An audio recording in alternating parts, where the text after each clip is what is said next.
So this is Rounded Corners Demo 1. So I always start in the bottom edge of my patch, and I'm going to start about a 1/4 inch from the center, because I'm going to overlap it, punch it down once manually, and then I'm just going to run it. And I'm not pushing it at all. I just have my fingers on it just to give it a little down pressure on the feed dogs. And then once I get towards the edge here, I'm going to kind of pull it away, or apply a little bit of pressure away from the looper while trying to kind of hold it in place, fighting the little grippy thing or claw or whatever. Now I probably forgot what I'm doing, so this isn't going to turn out well.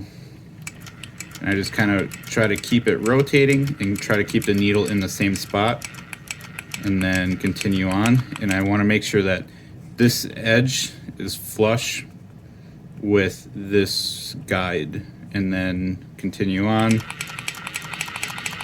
And again, I just kind of put a little bit of down pressure on it. I'm going to come here again. I'm going to keep the needle in the same spot.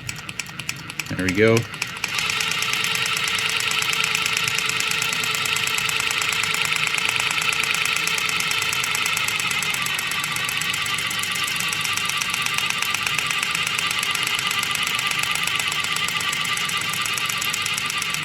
And then grab my tail, pull that to the back.